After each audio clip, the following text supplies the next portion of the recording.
নমস্কাৰ বন্ধুসকল, সৰ্বপ্ৰথমে মোৰ অল ইন ওৱান চেনেলটোলৈ আপোনালোক সকলোকে স্বাগতম জনাইছোঁ। বন্ধুসকল, সদায় মই আপোনালোকৰ কাৰণে এটা নতুন ভিডিঅ' লৈ আহোঁ। ভিডিঅ'বিলাক চাই আপোনালোকে কেনেকুৱা পাইছে মোৰ প্লিজ কমেণ্ট বক্সত জনাবচোন।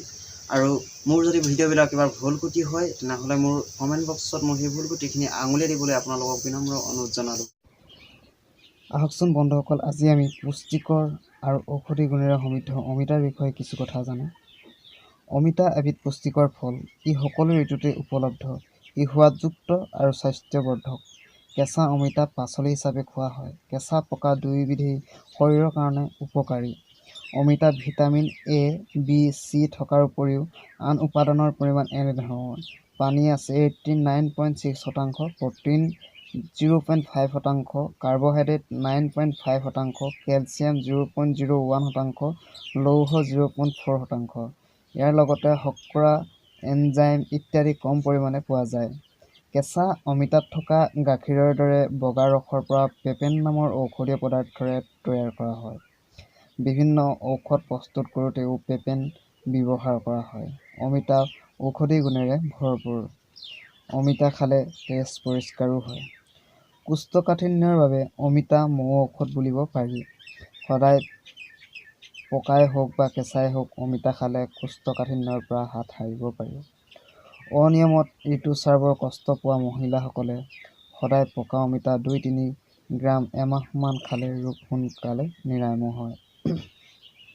প্ৰসৱৰ পিছত মাতৃৰ বুকুৰ গাখীৰ কম হ'লে প্ৰতিদিনে অমিতা খালে সুফল পোৱা যায়। অমিতাত প্ৰচুৰ পৰিমাণে কেলচিয়াম পোৱা যায়।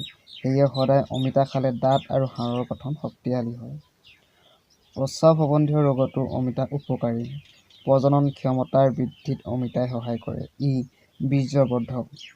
শকত ব্যক্তিয়ে প্ৰতিদিনে অমিতা খোৱা উচিত। ই চৰ্বি কমায়। অমিতাত ভিটামিন চি যথেষ্ট পৰিমাণে থাকে বাবে স্কাৰ্ভি ৰোগৰ বাবে অমিতা লাভদায়ক।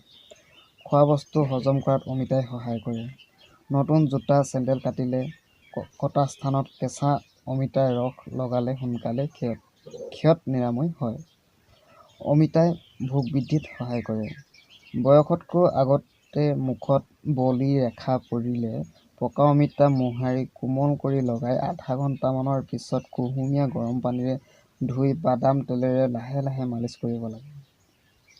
ভিটামিন চি অমিতাত পৰ্যাপ্ত পৰিমাণে থকাৰ কাৰণে ছালৰ উজ্জ্বল কৰাত অমিতাই সহায় কৰে।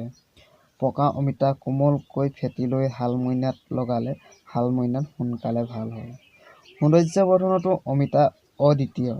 মুখৰ যিকোনো দাগত পকা অমিতাৰ ৰস লগালে সুফল পোৱা যায়।